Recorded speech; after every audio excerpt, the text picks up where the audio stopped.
복음으로 세상을 바꾸는 뉴웨이브 친구들, 한 주간도 잘 지냈나요? 안녕!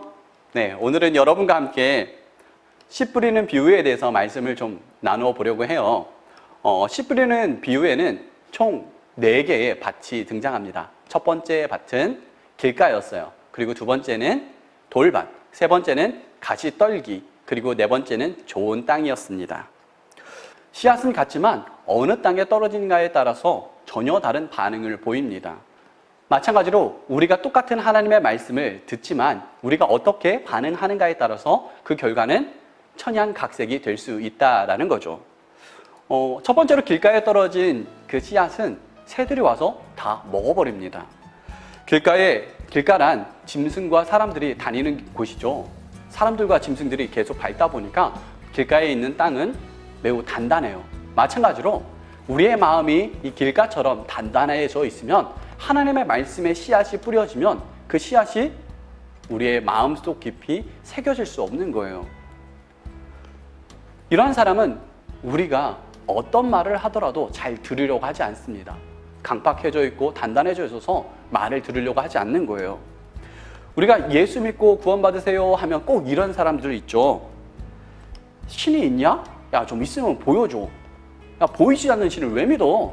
들을 생각도 하지 않고 하는 말마다 교회에 대한 비판을 쭉 늘어놓습니다.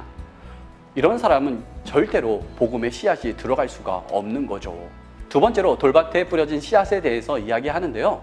흙이 얕아서 싹이 나오긴 했지만 그 싹이 태양빛이 강렬하니까 곧 말라 죽어버립니다.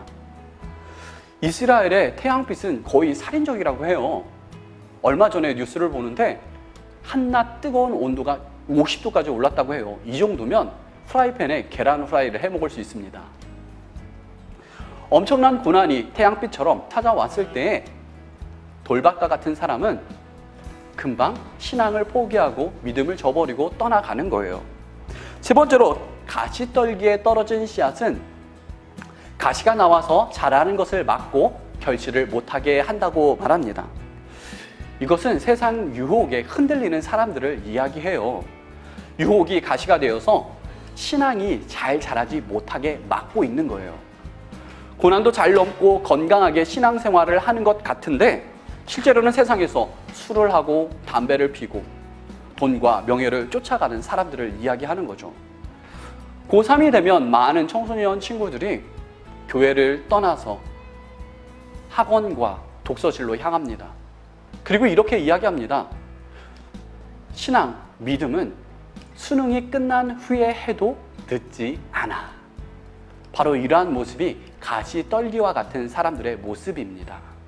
네 번째로 좋은 땅에 떨어진 씨앗에 대해서 이야기를 하는데 좋은 땅에 떨어졌다는 것은 하나님의 말씀을 듣고 깨달아 결실한 것이라 성경은 말하죠.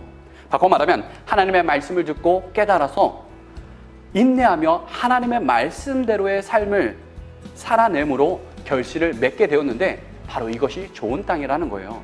이것은 우리에게 분명하게 이야기를 해줘요. 돌이 없고 배수가 잘 되고 잡초가 없고 가시떨기도 없어서 좋은 땅이 아니라 어떤 땅인지는 잘 모르겠어요.